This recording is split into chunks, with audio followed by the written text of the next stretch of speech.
Well guys, one of the hardest things in van life I think is dealing with damp, condensation and mould. You'll have heard me talk about this a few times. Jill has got a way of dealing with it though. I'm going to show you what it's like inside on one side and then what the other side's going to be like. So first of all, let's flip it around, we'll have a quick look. What we're looking at here guys, all this kind of grey stuff, this looks like dust. That's actually all mould all the way along there. And I mean, we really control the damp as well inside of this, and I want to show you the damp that's actually been collected so far. Jill, when did we put these in? How old are these now? That's a week and a half, two of them, one each side, of damp collection. So this would, if we didn't have these, that would be inside your walls, inside your bed, inside of everything. It's so important. So Jilly, tell me about what you actually, how do you deal with the damp? Well, the dusty green stuff's like mould spores, and the only way you can get rid of that is by bleach. Yeah. So all you have to do is just make some cold water, squirt of bleach, a little bit of washing up liquid so it smells nice, and wash all the spores off with a really wrung out cloth so it's not too wet. And you've got to do that probably once a month. And then when everything goes back, just don't have things piled up against the wall. Yeah. But I thought when you get things wet, this would create more mould. No, because it's got bleach in it, and bleach kills the spores. And that's what kills the spores out. We'll leave the doors open for an hour before it rains. Yeah. That'll all dry off, and then it'll be totally different. Get the heater plugged in here as well, I think.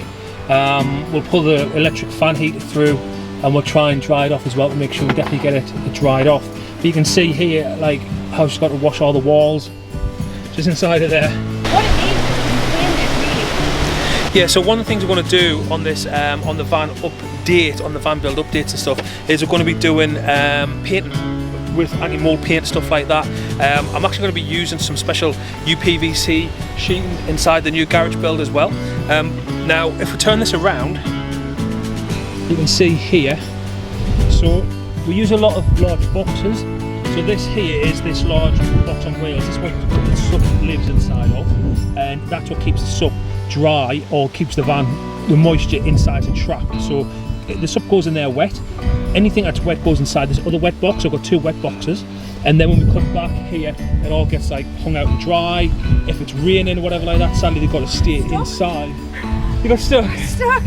Oh, I had a panic there. So sadly they've got to stay inside the wet box until the weather does break.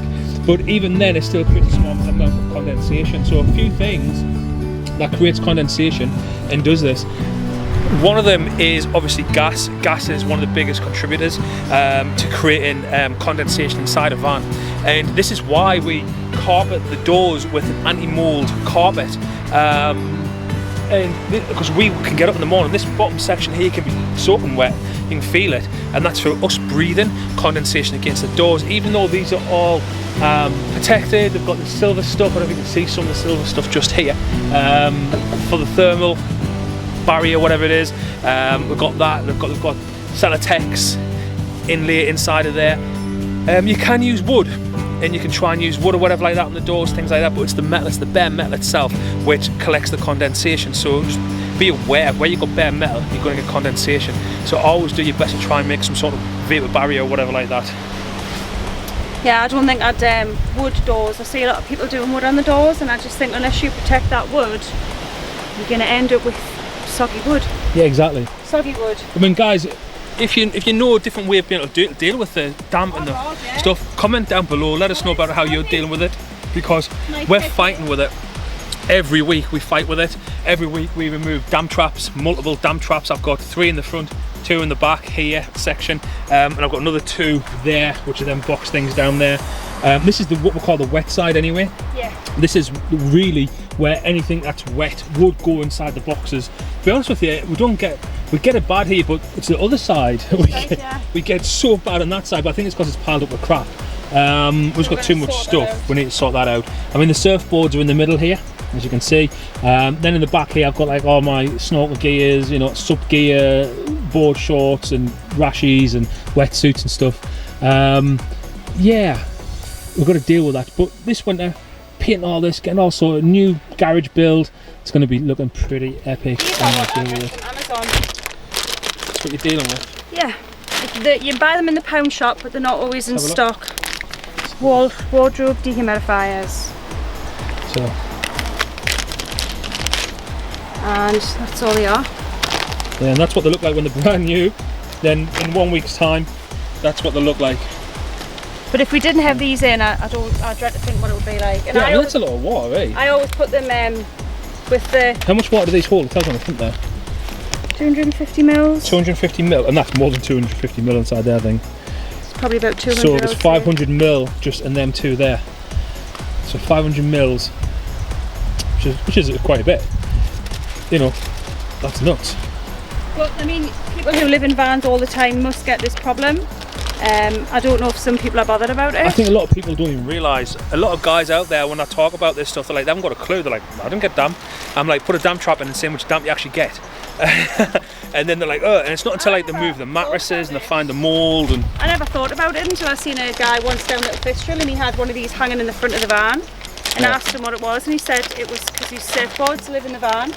And he didn't live in his van, he just used it to go surfing, and he said it helps when the boards aren't 100% dry. And that's a good idea. Yeah, it's kind of hard, especially if you're doing like water sports. You can't get your equipment 100% dry.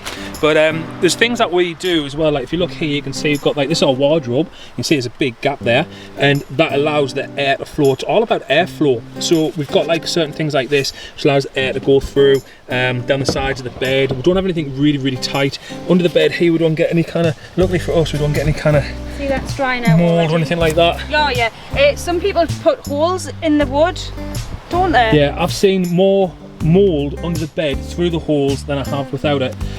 So dry under there. Because it lets the damp actually get in from the garage. Don't put holes under here. So some people swear by it, other people, it's because it creates air pockets. I would swear at it, but not by it. Yeah, I have not seen it being that successful.